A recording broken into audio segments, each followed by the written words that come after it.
What's going on YouTube? Hey, it's Clint here with Weekly Performance.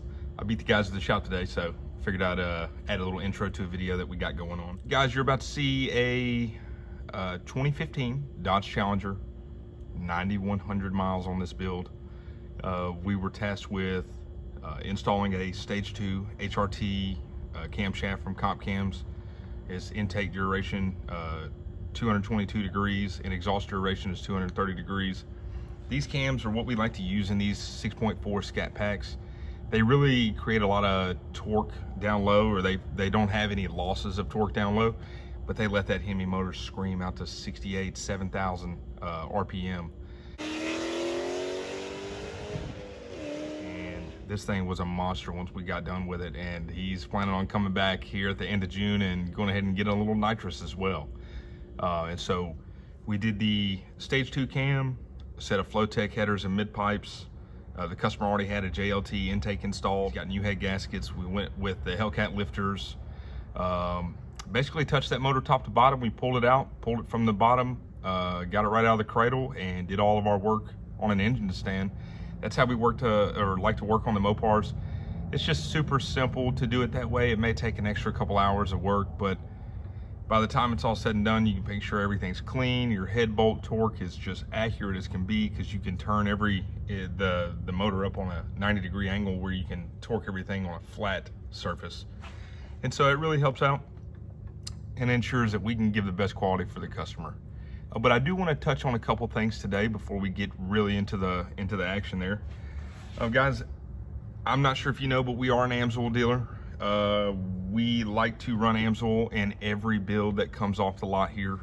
Whether that's the customer's preference or not, we try to normally persuade that way, because AMSOIL, with them being the first in synthetics and a trusted brand, that's all I've ran in my vehicles. Great luck. I like their Z-Rod formula, which has a lot of zinc additive.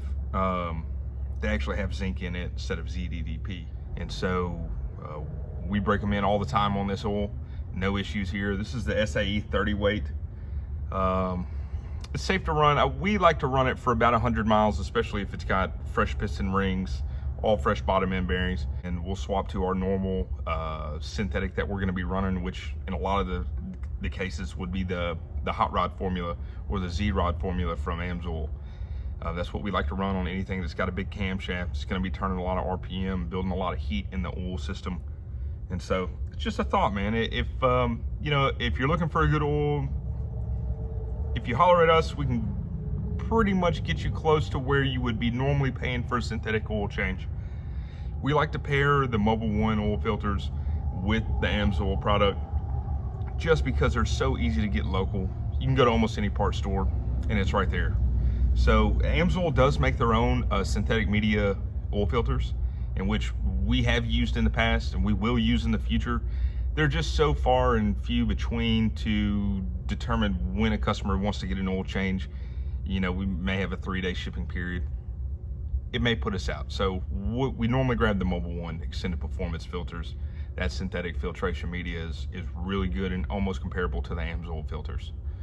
And so also I want to touch on another subject here. Guys, we are an Injector Dynamics dealer.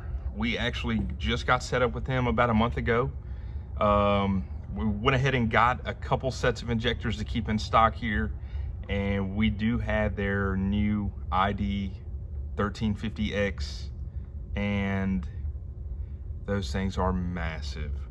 I'm actually planning to use a set on the G8 motor, which is right here. We're shooting for around 1,000 plus horsepower, something like that, to the rear tires. But I want to be able to switch between 93 octane, E85, and kind of play with it and just do a lot of testing, so I can really get a feel for the car and what it likes. And I don't want to be limited by the fuel system. So I'll probably be going also with the 4 Innovations triple pump setup, something that'll support up to about 1,700 horsepower. Again, that may be overkill, but this motor is not the only motor that we plan on installing in this G8 and doing a little testing. As we break parts, build parts, install new parts, beefier parts, we're gonna be really turning this thing up, maxing out the D1 SC Pro Charger, and then eventually switching to the F1A And hopefully we can really get some big power numbers out of that. And if that doesn't work out for us, big turbo it is.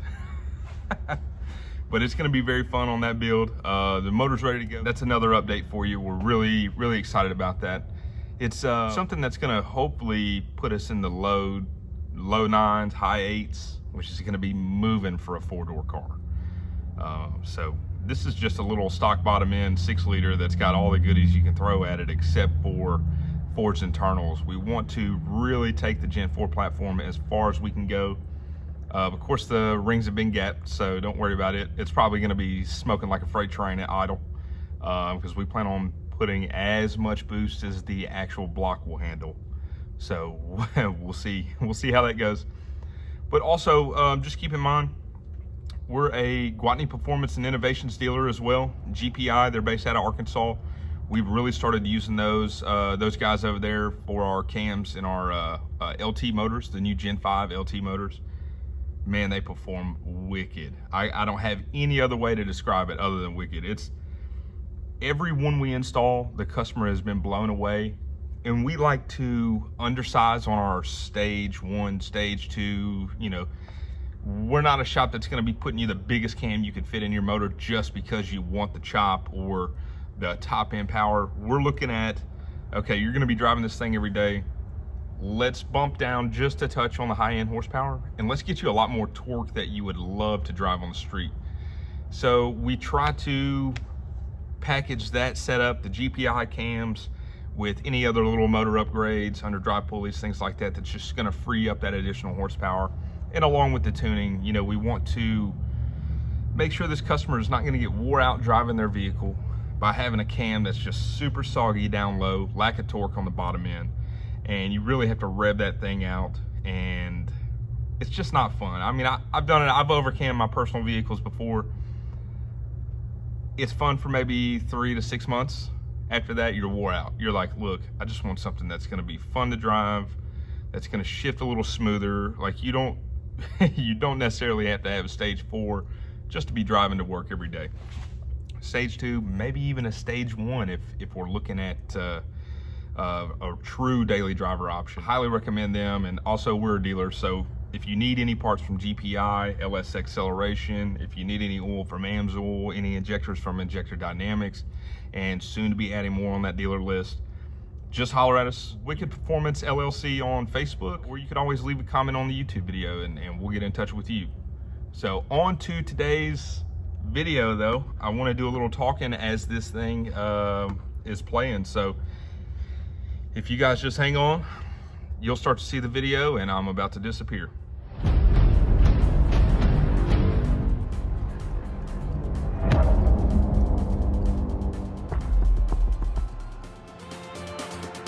Here she is, she's a beauty. So this is a 2015 Challenger Scat Pack, manual 6-speed.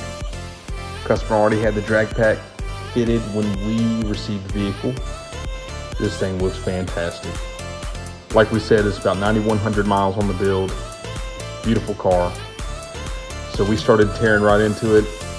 Had a couple helping hands in the shop, Noah, Braxton, Ashton, as they all put their little spin on everything. But we started disassembling everything from the bottom. Exhaust, drive shaft, getting all the plugs from the bottom, draining oil, all that good stuff.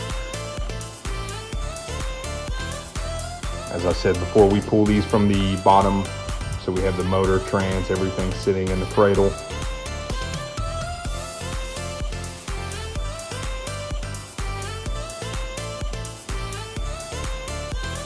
I get the trans mount loose, getting about ready to get everything to start coming down.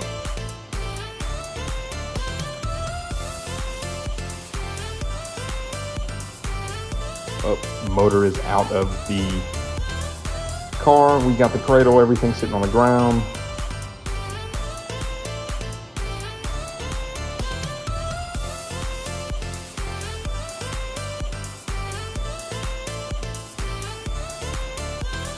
These Hemi motors are extremely wide. I don't know if you've ever seen one in person out of the vehicle, but man, they are wide. They have a crazy setup. The lifters and push rods are almost almost 180 degrees apart. They're almost flat. This is the stock valve spring setup. We were upgrading the valve springs, push rods. Noah, how you feeling about it? Man, it's gonna work out great. They're out there joking. Those guys always joke around, man. It's hilarious in the shop, man. We have a blast. Bottom end was so sparkling clean. Had to show it off. There she is, all wrapped back up together. We got the Flowtech headers installed. A lot easier to do it outside the car while it's on the cradle. That way when you reinstall it, it just slides right back together. And there you go. She has been wrapped back up. You can't even tell we've been in it. Beautiful setup. We collision wrap the entire front end just to make sure the paint quality and everything is just as it was when it got dropped off. Man, those valve cover covers are beautiful. That JLT intake. He's got his catch can already, which is a must-have for any Mopar Hemi. Listen to that thing.